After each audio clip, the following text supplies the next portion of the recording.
Sargon of Akkad is a man who went from being a political voice on social media to running for a member of European Parliament. A bold move if you ask me. But the world of social media and mainstream politics can be unforgiving. If you research this man, you will find accusations of white supremacy, racism, the condoning of child molestation and the condoning of rape. Now, are they true? Maybe, maybe not. It's only one way to find out. I sat down to speak with him.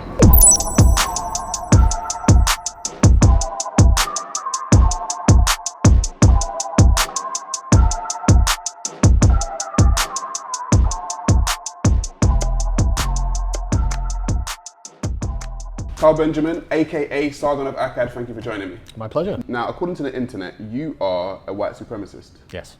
You're also a member of the alt-right. Apparently. A Nazi. Probably. You're also someone who condones rape. Definitely. And condones, wow. Okay, and also condones child molestation. So I've heard from the according internet. to the internet, I am a black supremacist, a homosexual. I am someone who's being paid by Zionists. Yep.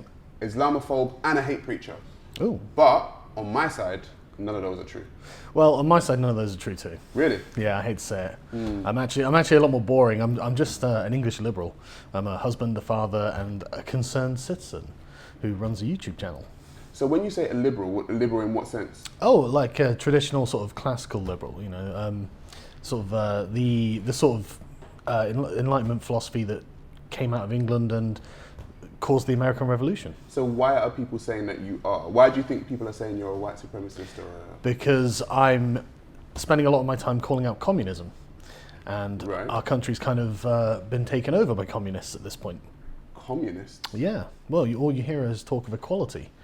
And that's what the communists want. So you don't believe in equality? Not really. So if we can't have equality, what's the next thing? Freedom, I think, is the best solution to our problems rather than equality. I mean, no one's equal. No one in any way. I mean, we're going to have different amounts of money in our bank account. Right. You know, I'm obviously far better looking than you are. You know, you're taller than I am. You know, there is no equality. In no way are we equals. The best we can ask for is peers. Is to have the same political rights, but equality beyond that, I don't think there's any. So when you say hope. freedom, you mean freedom to be who you actually are? Yes. Right. Because as soon as you have freedom, then you're going to have all different varying levels of success and outcomes. They're not going to be equal outcomes, and that's what the communists want, is to make sure that everyone has the same outcome. I think it's actually highly oppressive, and honestly, it's the reason that so many people died in the 20th century, is the pursuit of equality, and I don't know why we're all just going along with it. So then, okay, so if we're not all equal, but then we have to say there could be unfair advantages. There certainly are. Right. So if you, for instance, are born into a millionaire family, for instance, and I'm born into a poor family. Yes. Is it fair? I don't know if you can describe anything as fair, really. So it just is what it is, according to you? Well, it's just according to reality, isn't it? I mean, what do? Do we say that no one can become a millionaire? No. The thing is, so basically, just going off on that, you're going into the whole survival of the fittest, only the strong will survive type thing. No, I don't think of myself as any kind of like social Darwinist or anything. I do actually think that we should do things to make life more fair. I actually do agree with all that. But the problem is, as soon as you agree to the idea of material equality, then essentially you've lost everything, because anything can be justified from that point onwards. I mean, literally anything. So, describe a situation, and through the rubric of equality, you could end up essentially winnowing away anything, because ultimately the end result of equality is everyone being the lowest common denominator. Right. Anyone who's slightly above that is going to have to be pulled down, because it's not fair to the rest that someone else is slightly above, and so effectively everything's going to be as bad as it can be. But then, according to what I'm hearing about you and the alt-right, right? So you would say that if there's no equality, that means superiority. Some people are more superior than others, or no? Everything's hierarchical. There's always a hierarchy. You put two people on an island. Racially, do you think? Oh, no. I mean, because I'm trying to understand why they say you're a supremacist, a white supremacist. Because I oppose the communists, and that's the go-to insult for them. I'm an individualist, so I'm thinking of this on the individual level. You know, each individual person is different to each other individual person, and for us all to be equal, and the drive to make us perfectly equal, we'll all have to end up being the same. And I don't want that. To me, that's the end of diversity. No. You know, I like the fact that the world is different and interesting, but what that means is you're going to have to accept that there is a hierarchy of people in the world. There always will be. There always has been. Well, then that would mean people have different identities. Yeah, of course. However, when I watched your Joe Rogan interview, and you said you don't really do the identity thing. You think it's a bit silly. There's your personal identity, and then there's identity politics. Right. And I mean, like, you know, I identify as a Pan-African black nationalist. Sure. Right. And you know, that's your particular identity, your personal philosophy. But if the problem I have with identity politics is it politicizes the individual under every circumstance in which they find themselves. So, for example, if I were to say, right, I now am the person who is representing black people. Right. And I turn around and say to you, right, I'm telling you what is and isn't for black people. For black people, yeah. You can say, well, hang on, I didn't agree to this. Right. Well, it's too bad. Well, we actually had that conversation on this show. I got a show called The Black Opinion. And we actually asked the question, what does it mean to be black? Yeah. Because black people generally think there's a version of blackness. Yeah. Do you know what I mean? And that, And I wouldn't sometimes fit exactly the version. So then we ask the question, so who is the right version of exactly what black is? It becomes prescriptive, as in someone else can tell you how you're supposed to be acting as a black person. Right. And that means that when don't they control you? When are you not a black person? You know, so any space you go into is a politicized space, because every individual actor in there is something inherently, and those identities, when being acted upon in a political way, I mean, you can never escape being that thing, and so it's totalitarian. Yeah, because if you go the identity route, because what normally happened is, or what did happen, is that a black person wouldn't sit down to speak with Tommy Robinson. Yeah. Right? In my community, that was what's said. So when I sat down to speak with Tom Robinson, they were like, it's a sellout. What, you're not black now? I'm not black anymore. Yeah, exactly. Black card got revoked, apparently. Right? Exactly. So then I said, but whose version of blackness am I adhering to now? Yeah.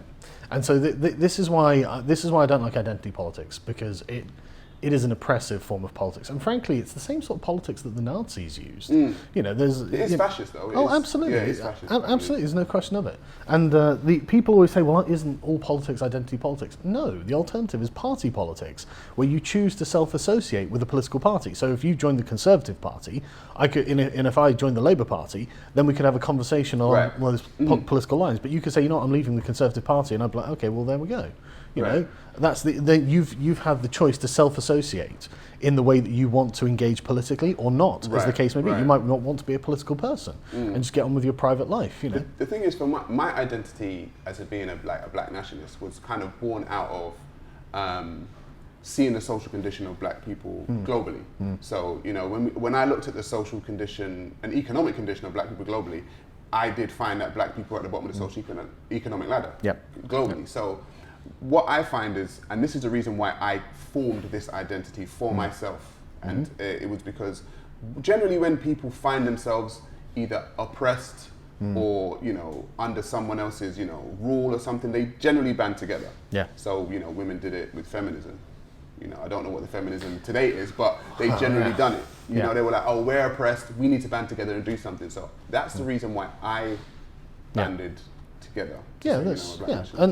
And that's, you know, that's fine, but you're not saying that you're going to dictate how black people have to live. No. You know, what you're talking about is like activism and improving things, right? Exactly. Yeah, you're not you're not laying claim to people. No. You know, so that's the difference. And also I think people get scared though as well when you say you're a black nationalist. So I think it does have connotations. And this is the thing, right? Because this is what I said to people, because nationalism along the lines of race is normally attributed to white nationalism. Yeah. And when we see white nationalism, we kind of see Hitler. Or, do you know what I mean? KKK and burning of crosses and stuff. Yeah. And so when I say that I'm a black nationalist, people are like, whoa, what you mean? Yeah. What are you talking about? And I'm like, well, I have no desire to kill people and burn crosses or, you know what I mean, oppress people, but I need, or I want black people to lift themselves at the bottom of the socio-economic ladder and do better for themselves. See, what I'm hearing there is a philosophy of empowerment. Right. So someone who isn't looking outside of themselves or their own community, someone who's looking inward and saying, look, we can do better. We need to do this. Yeah, exactly. Right. It doesn't really matter what the other people are doing, because what matters is what we're doing. 100%. And that, to me, that's fine. I don't see any problem with anything like that. In fact, that to me is eminently desirable, because otherwise you end up getting resentful, and envious, and you start to hate the people who you perceive as having something different to you or being different to you, and that's really unhealthy, isn't it? Well, I look at it like I look at life like a football game, right? And I've always said to people, like, I support Liverpool. I don't know if you support. I actually don't follow you don't football, follow football, but I know what you mean. I support Liverpool, and we're now European champions, right? Yeah.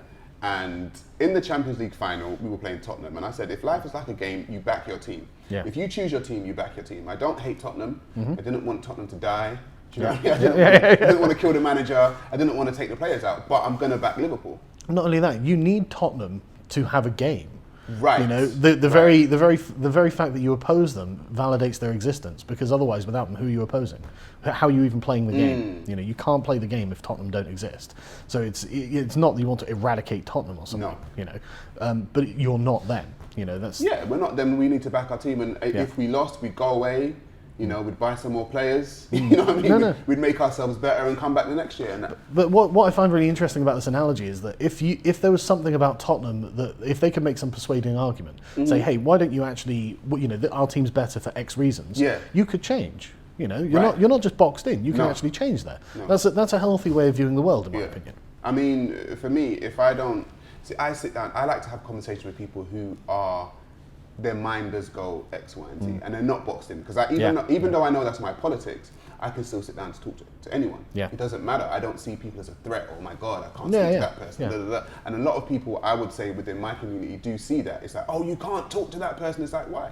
Yeah. It's a conversation. To me, that suggests that you're secure in your own ideas. And I think people who are afraid of talking to people they're not used to are afraid of engaging with other ideas just because they don't have the courage of their own convictions, I think. Well, a lot of people are afraid of hearing stuff and another person saying stuff. And now, the new thing, as you can see, is like throwing milkshakes on people. Yes. You got a fish thrown at you, didn't you? And a milkshake. And a milkshake. Yeah. So, to me, I'm actually very happy with that, because what it means is they have nothing further to say. Right. They've run out of arguments. But what I'm saying still stands. Right. So that they can throw whatever they like at me, but I can turn around and say, yes, but what I've said here is true.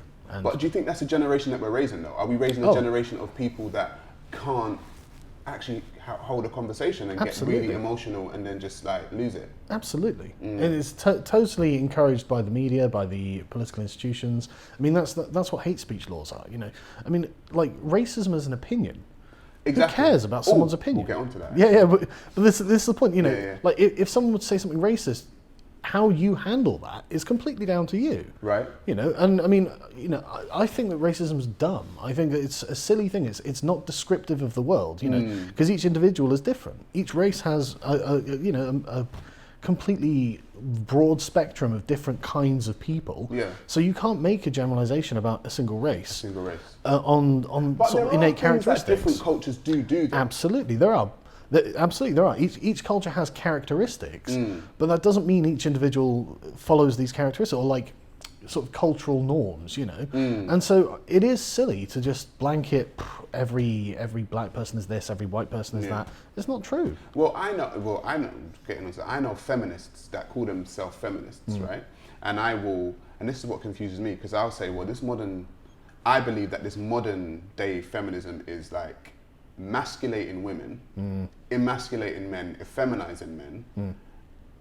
And I speak to feminists and I say, well, you call yourself a feminist and she calls herself a feminist, but I don't see you two having the same, you're not saying the same thing. So what is your take on the modern day feminist movement? So modern day feminism has been broadly taken over by something called intersectionality. This is a particular lens, a particular way of viewing the world that views the world very much along the same lines as the communists view the world. It's essentially all Marxist. So what you have is an oppressor class and oppressed class. Right. And obviously in the case of men and women, men are the oppressor class, women are the oppressed class, and therefore every woman is always punching up against, because it's an assessment of power dynamics. So what you're saying is all men are more powerful than all women, because men as a class are X by whatever standards you measure it. You can choose any arbitrary standard, but they never choose standards like life expectancy or something like that, where women have or suicide rates. Exactly. They never choose those ones. They always choose wages, and then but anyway, all of this can actually be reasonably explained as well. The modern day feminist movement is essentially a sort of new form of Marxism that seeks to modify the culture of society, which is why you get so many sort of American Republicans saying, "Oh, it's cultural Marxism," because that is actually a fairly accurate description of what's happening. I said, for me, I do see it effeminizing men, though. It is, totally. And making women more masculine. Totally, and the whole point is equality, because men's masculine traits make them succeed in different arenas of life, and women's feminine traits make them succeed in different arenas of life. Correct. But the feminists only ever measure it by the masculine traits. So the number of CEOs, the leading men in movies, things like this. They're comparing themselves to that, but they're never looking at the women's successes as women. Do you raise a healthy family? Are you happy in your marriage? Whatever. Sexist. Oh, exactly right. That's why you're a sexist. But these are things that most women want. Most women want kids. We do the surveys. Yeah, exactly. And I mean, there was a survey by the Fawcett Society, which is a feminist society, in 2016, I think it was, that found only 9% of women are feminists. And there was another recent survey. How many did they interview? It was representative, something like 4,200 women. Okay. So it was quite a large number of women that they interviewed for this. And a survey in 2018 found that 25% of women and 42% of men thought that feminism was actively harmful towards men and were opposed to feminism. So more women are anti-feminist than are pro-feminist. And most women are just in the middle and don't really have an opinion on it. But yeah, no, you're absolutely right. They are trying to effeminize men and masculinize women in order to equalize the differences between the sexes. So then would you say that the reason for such a big transgender now movement is due to the feminist movement? Totally, absolutely. It's an entirely intersectional ideology. The purpose of it is to essentially erase any kind of boundaries or borders, because any kind now of... you're going to be known as a transphobic now. Well, I'm not saying whether I'm against it or not. I'm not. Right. It doesn't matter though. Well, no, I don't care. It's like what people do with their own bodies, what adults do with their bodies. Yeah. You do what you like. If you want to chop off your legs or whatever, I don't care. It's your legs. But that's the purpose of it. They think that any boundary or border is a form of oppression, and therefore they should be erased. But then things either make sense or they don't. Yes. Right. So the male weightlifter, right, who entered the female competition, he became trans, and then he won the competition. Yeah. And then the male wrestler, who became a woman again and won it twice in a row, 2 years in a row. It doesn't make sense to do that. No. Right? But the trans, for me, the trans community will have you believe that this makes sense. Yeah, the irony of all of this is that all of women's sports will eventually be dominated by people who are born male. It's crazy. Yeah. Now, I would say maybe have a trans sports. Maybe. Thing. Why not? A trans Olympics or something like that. But to make, trans people enter women's sports, to me is crazy. It's obviously unfair. There's no question that men have a physical, biological advantage over women in sports or anything physical they do. Women are just not biologically built to do the sort of thing men do. Of course. Because the roles are meant to be complementary, not adversarial. Right. So yeah, it is crazy, but it's the inevitable consequence of intersectional feminism, and they're seeing the results of it now. What do we do to stop it? Honestly, I honestly think we need to be very wary of anyone who says equality at any cost, because this is the any cost that we're looking at. The eradication of women's sports is going to be part of the any cost, because in their minds, trans women are women, and so. Essentially, why you would have any ideology is to have an accurate representation of reality. So what you believe should correspond to reality. Right. And so if they say trans women are women, what they're doing is saying, right, there's a social construct that you have in your mind of what a woman is. It's made up of certain data points. It's like XX chromosomes, that she's going to dress in a certain way, she's going to have breasts, and exactly, but more like that, like long hair, makeup, there are lots of things, some major, some minor, but this is what we view as a woman, and what they're saying is, right, the biological part is actually not necessary to what we consider to be a woman, and so essentially we can take any biological part, and if a man fulfills the same gender role, as in, wears makeup, expects to have the door open for her, things like that, whatever the gender role, then that's a woman, and you have to treat it like it's a biological. Exactly. Because they're social constructivists is what it's called. We would what would be called biological essentialists. We believe that the biological reality of it informs the gender role, and that there's a reason that happened. I mean, it's obvious that men and women living in close proximity and needing to form relationships with one another have to figure out a way of communicating that to each other, and you can't know every woman, so it makes sense to have a series of repeated patterns that we can each recognize. So if if a woman comes in and she's obviously a woman, what she's doing is signaling a lot of things to me before I've even spoken to her. Right. So I know that I'm not going to be rough with her. I'm not going to I'm going to open the door or pull out a chair or something like that. Whatever the cultural norm for men to do with women are, and obviously women do the reverse with men because of our signifiers. And what they're saying is no, none of that matters. And I'm sorry, but I think it does matter. No, I think it does. Yeah, I really do think it does. You also, this is a very interesting one to me. You can speak about it. Jess Phillips and rape. Yes. I wouldn't even. This is not me saying this. Contextualize what happened there.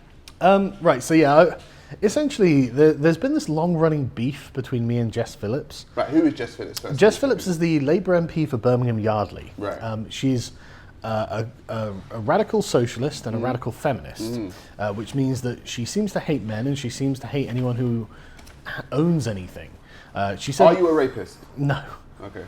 I've never been accused of being a rapist. Okay. I'm not saying you are. I'm just saying.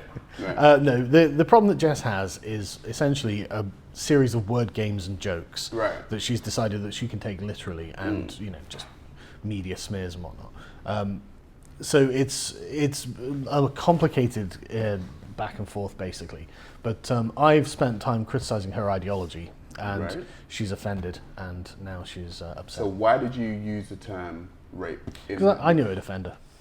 Just so you knew it was offended, you would say I wouldn't even rape her. Yeah, because and you said that to. Well, the whole point. Well, the whole point. She was launching a campaign called Reclaim the Internet, and it was described by Spike's Ella Whelan as an Orwellian attempt to restrict free speech under the guise of increasing free speech, which I totally agree with. It was obviously an attempt to essentially gain legislative control over the internet to be able to shut down voices she didn't like. Right.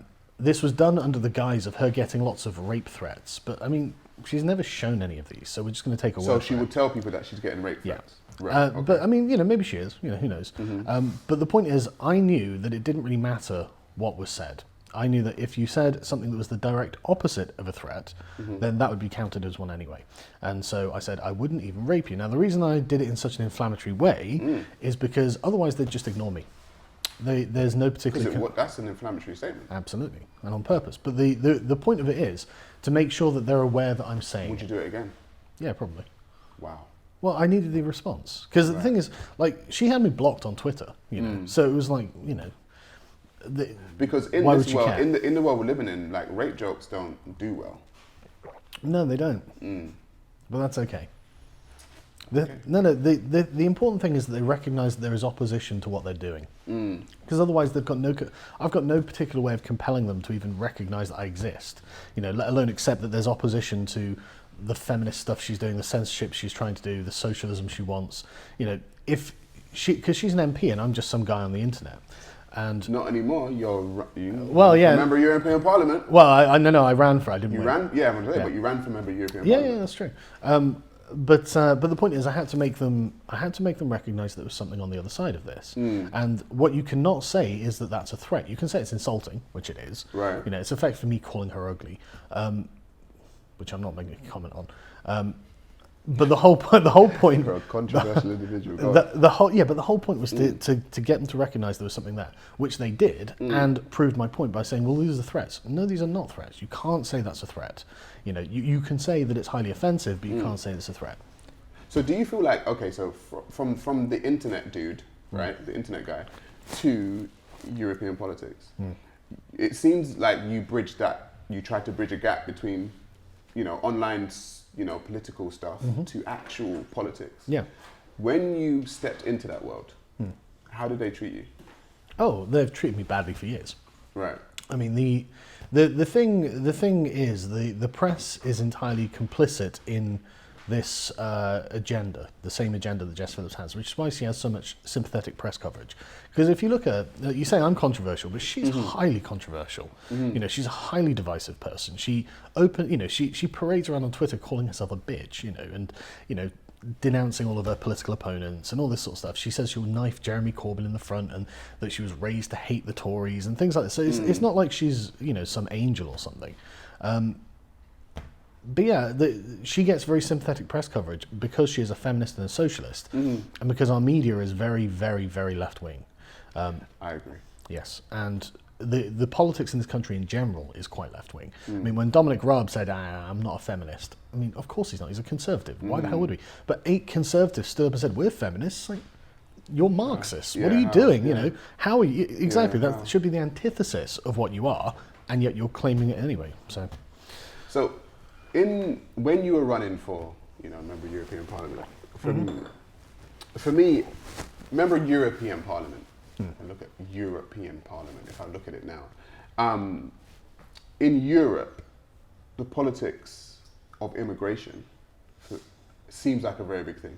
Yes. Whether it be over here or in other parts of the country. I feel like immigration can be sorted out with some real common sense things. That's what I actually believe.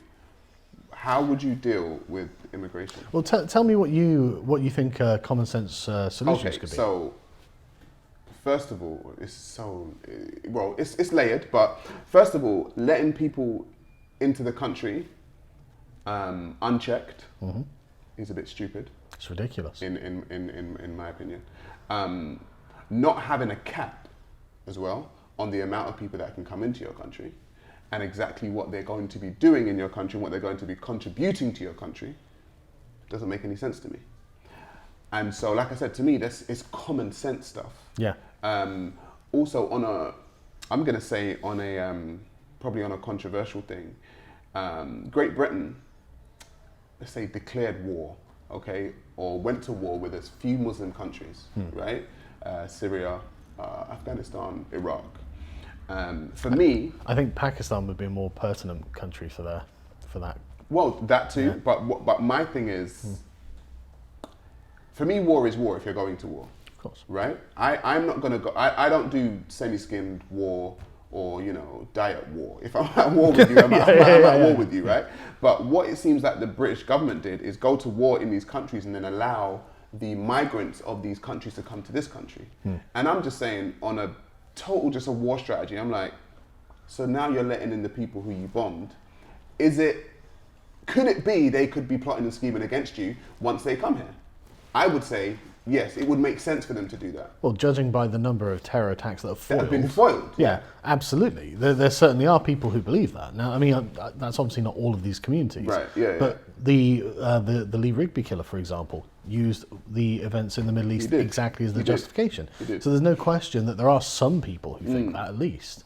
But I think that your views on immigration are perfectly rational. And it's actually, I gave a speech at a UKIP conference the other day, and I suggested, why isn't there a cap on immigration? Yeah. It's irresponsible to suggest that, I mean, it's, Britain, 65 million people, that's not a big country. No. And there are... Especially for the size of the country. Exactly, especially for the size of the island. And we have a net of 300,000 people in per year. How long can that go on for? That's the size that's the town I come from, Swindon. It's like a new Swindon pops up every year. I mean, how long can that go on for?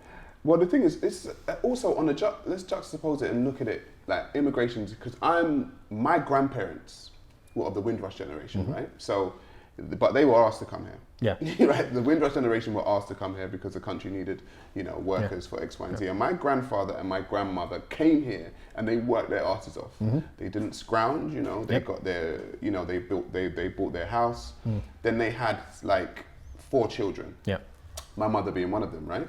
And so she's worked all her life, paid taxes, you know, all of the children have. Then it comes to me, same thing. So people could call me from the immigrant generation. Yeah.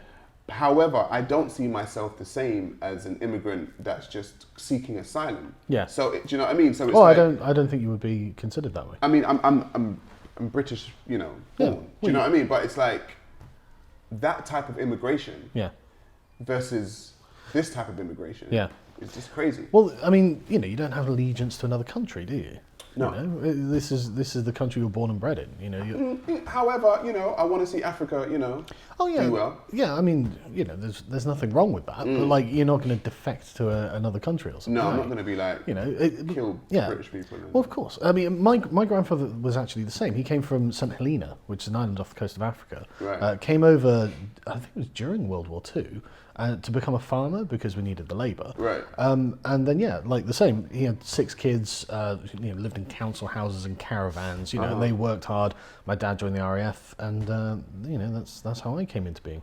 So you're of an immigrant generation too? I'm of an immigrant background, partially at least. You know, and so it's just, you know, I mean.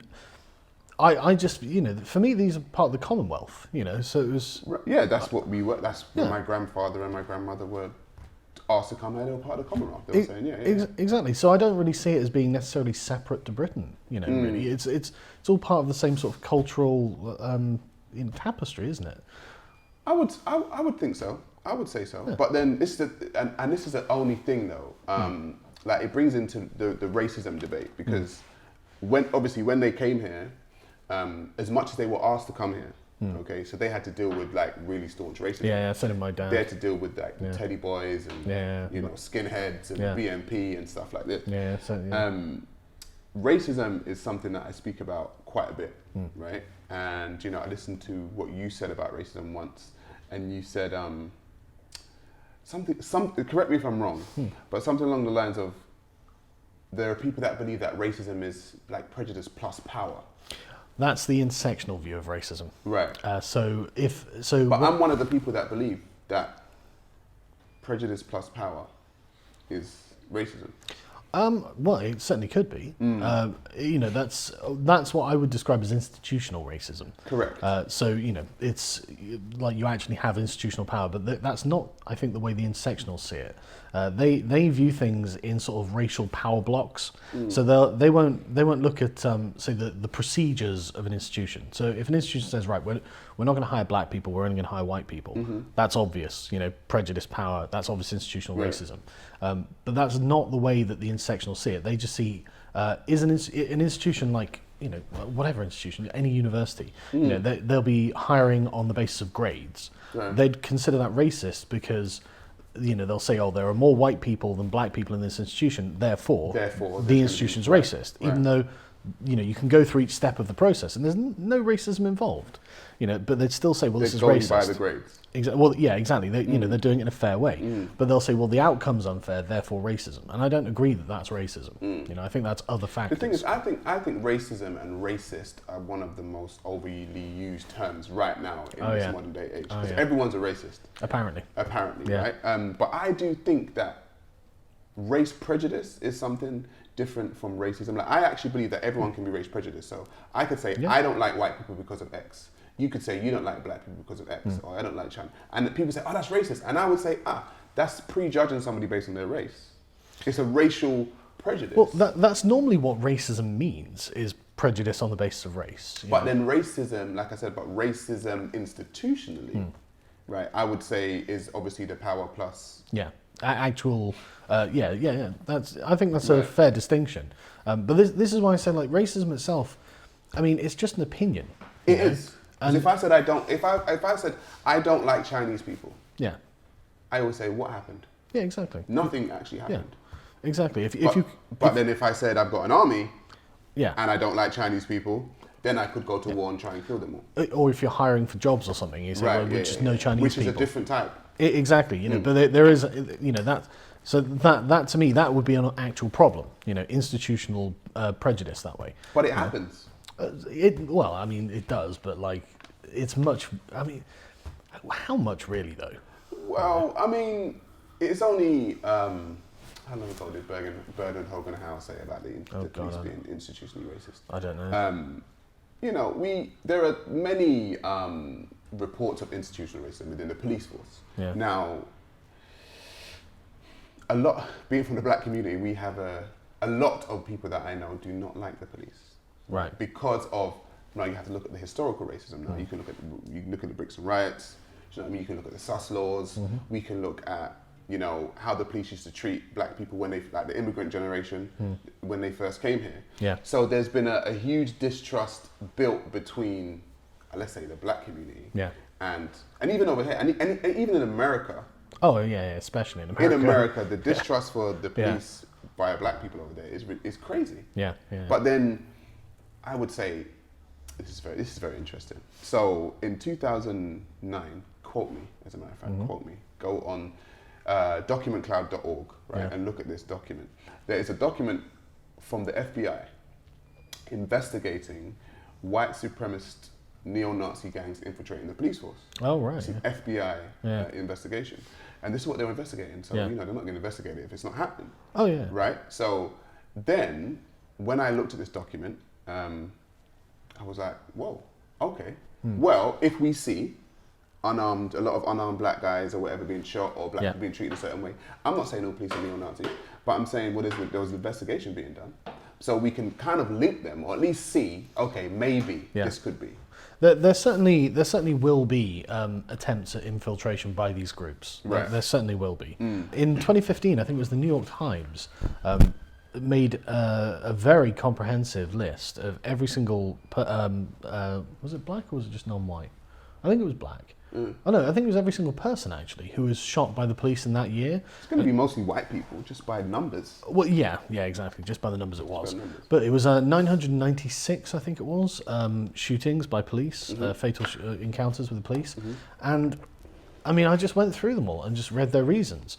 And most of the time it was suspect tried to, you know, attack the police officer. Right. So it had a gun or, you know, so most of it wasn't unwarranted. Right. You know, in fact, I can't actually remember seeing one that looked unwarranted, and that's by the investigation by the New York Times, which is, you know, a very left-wing friendly paper that would like to expose that kind of thing. And so, I mean, I think that But do you think though white people and black people would see that differently? Possibly, I think because of the historical, you know, relationship that black people have had with the police. Yeah, there certainly is the opportunity for that. But I think that the New York Times, the people doing it would have been interested in making it look like the police were being racist, because I think that's their agenda. And so the fact that they couldn't make the police deaths by police look that way, I found very interesting. Right. Because it, you know, the reasons were always, you know, he did something, you know, he tried to do something. So I found that very interesting. I mean, like I don't know if you know, there's a guy called Oscar Grant. He was in handcuffs on a train, platform. Right. And the police shot him while he was in handcuffs. Really? I'm like, yeah. See, now that sort of thing is a cut and dried example. Right. You know, but a lot of these were like, you know, guy grabbed his gun or had a gun or and stuff like that. But then I think a lot of that, when I always say, if you're going to be a police officer, being fearful of the job is probably not a good thing. Yeah, now that's an important point to come on to, because I think in America especially, a lot of the police forces are essentially conditioned to be afraid of the public. Yes. Which is not really surprising given how they've got so many guns over there. Yeah, they have got a lot of guns. So I can actually understand why they... But I mean, there was this one, it was a white guy, but there was a video of the cops telling him to get on his knees, put his hands up, you know, and this guy's just sobbing, and then eventually the cop shoots him, and you can. While he was crying. Yeah. Oh yeah, God, it was horrific. I'll get Michael to send you the video. Yeah. It's really horrific because the cops, he's just shaking. He doesn't know what to do, you know. And this poor kid. I mean, he wasn't, you know, he obviously wasn't dangerous, you know, but he didn't know what to do, and eventually the cop just freaked and shot, and it's just like. There are manifest failures here. But how can you be so? How can you have this job and be so fearful? I don't know. I can only assume it's the training that they go into, and they don't have. It was not very much training either, if I recall correctly. But I think that there is definitely going to be a culture within certain police forces, because it's not a unified thing, obviously. You know, so it's going to be like, you know, the LA police are probably a lot more weary. When they say the New York police were quite corrupt. Yeah, exactly. Yeah. And then you've got to factor all of this stuff into it. But I think the other side, though, is that there are black communities that have high levels of crime in them, and it's not a commentary on being black; it's a commentary on the culture in the community. Well, I say poverty always causes crime. Oh, it does, absolutely. There's no question of it. Yeah, but again, this is a commentary on the culture and the economic status rather than like anything racial. Is just a silly argument to get into. Behavior is so much more important. I think so. I think it's the root of all of it. See, if we go back to America, they're currently having this whole pro-life, pro-choice debate. Yeah. The thing is with me, Americans are very they're extreme, aren't they? Yeah, they really are. Extreme. Yeah. Do you know what I mean? It's like, oh, you got to be pro-life, you got to be pro-choice, and I'm like, I would probably fit into the pro-life category. Yeah. But not the way. Yeah. They do their stuff. Yeah. Do you know what I mean? They're very extreme. Where would you fit in, do you think? I mean, technically, I think I fit into the pro-choice, but I really don't like abortion. It's just that, for me, it's a pragmatic choice. If you make it illegal, then you drive it underground, and then you make things worse. So I actually really agree with the way Hillary Clinton described it in the 90s, where she was like safe, legal, and rare. Right. So it should be something culturally stigmatized. It's not good to get an abortion. And it should be, there should definitely be limits on how far into the pregnancy it should be terminated. Yeah. It could be terminated. Well, now they're saying you can do 9. Yeah, and that to me is barbarism. That's killing a baby. That's killing a whole person. Exactly. That's killing. I mean, I'm a father. There is no difference between the baby just before it comes out and when it comes out. I've seen it. It's a gross thing, but it's also a beautiful thing. And it's the very fact that it's even being debated for me is way too far. This was settled when it was up to 12 weeks, so very early into it. That for for various sort of medical reasons or whatever. It shouldn't just be used as a form of contraception. That's what I find. That is what I think. A lot of what's being done in America is that people are using abortions as contraception. Yeah, it's gross.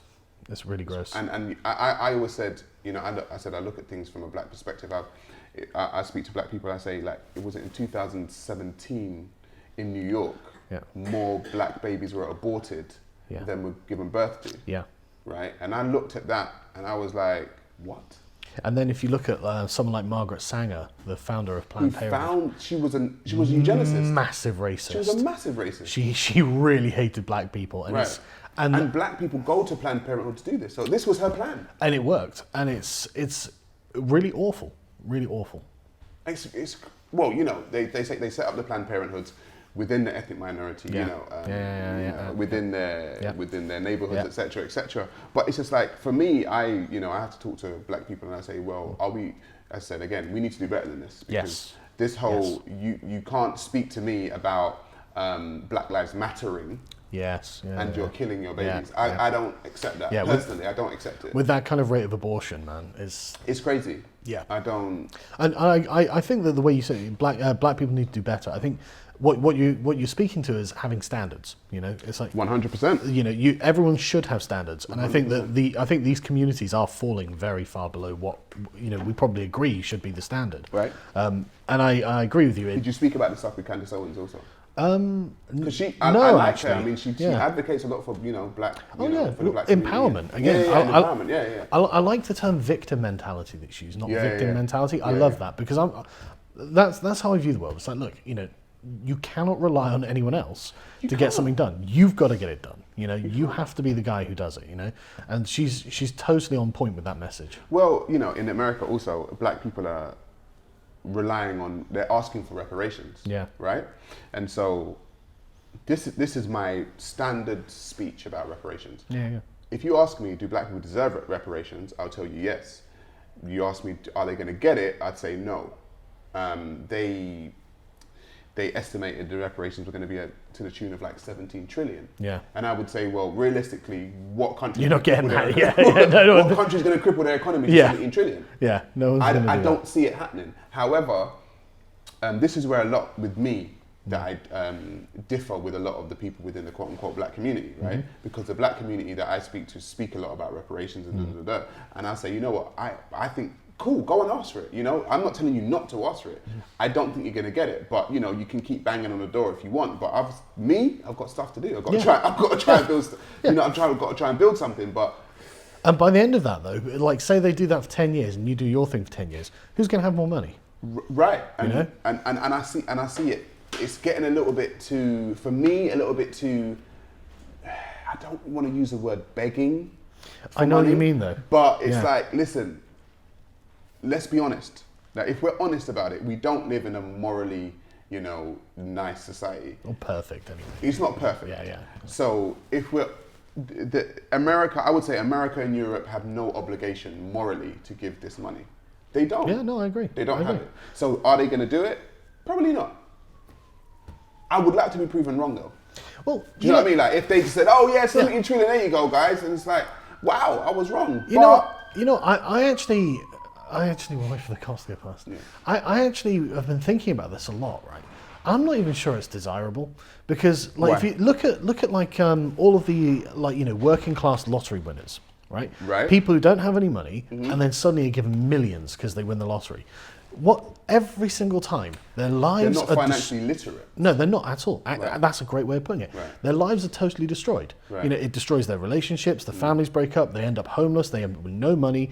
It ruins them. It absolutely is a curse because, if you're given loads of money that you didn't earn, like you said, you're not financially literate. You're not responsible with what you have. You don't think about the effect that it's going to have on these people. So for like a year, they might be living the high life. They might be buying Ferraris and mansions and doing mountains of drugs.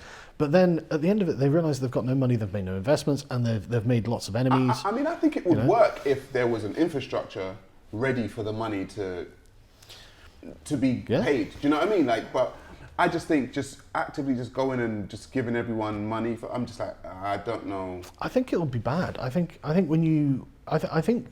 But I said I'm not saying that I don't think they deserve it though. Well, yeah, I'm not making a commentary on that, but like specifically though, like if you were to give people loads of money, I think they will not appreciate it. And if they don't appreciate it, they won't respect it and they won't act in a mature and responsible way with it, which is why the working class people who make millions from the lottery end up ruining themselves. Well, the thing is, other countries were reimbursed, right? Other countries were reimbursed. The Jews got reparations and the Native Americans got reparations and stuff. So, like I said, I don't believe that black people shouldn't get reparations. I just feel like $70 trillion is a lot of money. Yeah, it's a lot of money. That's never going to happen. But like, if a large amount of money were to be given, then it would be incumbent on the black community to think about how to make sure it doesn't ruin them. Because I honestly think that in like 50 years' time, if we just give a huge lump sum, they'd be sat there going, actually, this was worse. Because we've been stripped of our dignity. Because like for me, it seems disrespectful to you as an active autonomous agent. As in, you can make money. You're obviously an intelligent, upwardly mobile guy, and for me, if someone was like, "Oh, your grandfather," like my surname's Benjamin, right? I don't have any Jewish ancestry. My grandfather is going to be the descendant of a slave who was freed, and the tradition was that you take the first name of the slave owner as your surname. Obviously, he was a guy called Benjamin. If someone was to come to me and says, "Oh, you're owed loads of money," I mean, obviously, who doesn't want loads of money? But I will take it. No, well, I don't know. Take it. I don't know. That's the thing. I would feel insulted. And again, I would probably piss it away on something useless, and it may be. But you could be financially literate, and you could have something to do with it. Yeah, and I mean, I am, and I would, but right. But that's only because I'm used to actually earning money, and I know what I would do with it. If you're not someone who's used to like building, then you probably wouldn't. And I think that there are a lot of communities that aren't actually used to that. Yeah. Who would end up, wasting it, and it'll end up going into the pockets of some millionaire car manufacturers or something like that. And suddenly, so it's actually filtered this money from the general. I'm all about building our black people in their own infrastructure. Totally, yeah. We have to build our own infrastructure. Yeah, totally. You've got like small businesses, all of this sort of services, all of that. Absolutely, look at I mean, I hate to break things down as a race, but like every other race is what they do. Just look at what they do. Look like why are Jewish people successful? It's because they have strong families and they have good education and they have a great work ethic. Right. That's the reason, you know. They just get on with their lives. They have, you know, strong family networks, so they all work hard, they all look after each other. Everyone can do this. This is not, you know, confined to any particular race. It's just a culture of doing that, and you have to cultivate that. You know, you have to tell each other, hang on, that's a good thing that we're doing. You know, get your kids in school, and, you know, make sure you get married. You know, don't have children out of wedlock. You know, these are important things that matter. You know, get a job, get an education. Do you know what, this conversation is just kind of rounding off now, and this conversation has made me realize that freedom of speech is essential. Yeah. Do you know what I mean? It's essential. I feel like we're living in a world where, you know, it's being shut down to some degree. You know, people's social medias are being taken off, and people aren't allowed to, you know, say what they really mean. And like, without the social media generation, myself and yourself probably wouldn't have had a conversation like this. Do you know what I mean? Yeah. And I'm really happy that it happened. Me too, You know, I'm happy that it happened. I just want people to know I'm about more freedom of speech. Yeah. And sitting down with people who you may not necessarily agree with, or maybe from total different cultures. Well, yeah. I mean, like the way that I view what I'm saying, I don't view it as I view it what I'm saying. I like, so I'm aware that like the audience is going to be probably more black than not, right? And so the way I'm looking at it is not. What would I say to a white person who, like, if I saw like a community of, like, you know, in Glasgow or something, you know, because, you know, we have to admit there are problems in the black community, right, in Britain and America. I would say, yeah. We have to admit that, you know, it's not a judgment, it's just the reality of it. So what would I say to white people in that situation? I would say, look, get married, get an education, and take responsibility for the way that you're acting. Correct. You know, you have to. You know, it can't be fixed any other way. And so, if I'm, you know, the advice I would give to anyone I saw in that position, out of respect for them, you know, as equals, because I would expect that same advice to me to you if I was in that position. And so, it's weird that this has to, like, comes under the rubric of freedom of speech. Because if we were to go on TV, I'd get told off for talking with respect as peers and equals, you know, in this regard. And I find that really weird. It's just like, well, this is the advice I'd give a friend of mine. You know, if he was failing, I'd be like, look, buck your ideas up, you know. Because I guess my dad was quite conservative, but he was also very empowering, you know, because this is, the way I look at it is about empowerment. This is not about like, oh, you poor people. You know, no, come on, you're not stupid. You know what to do. You know, you can do this. Well, listen, Sargon, aka Carl Benjamin. Thank you for coming and joining me. My pleasure. I hope, you know, people have got something out of this. Me too. And yeah, I've enjoyed it. Me too. Thank you, man. Thank you.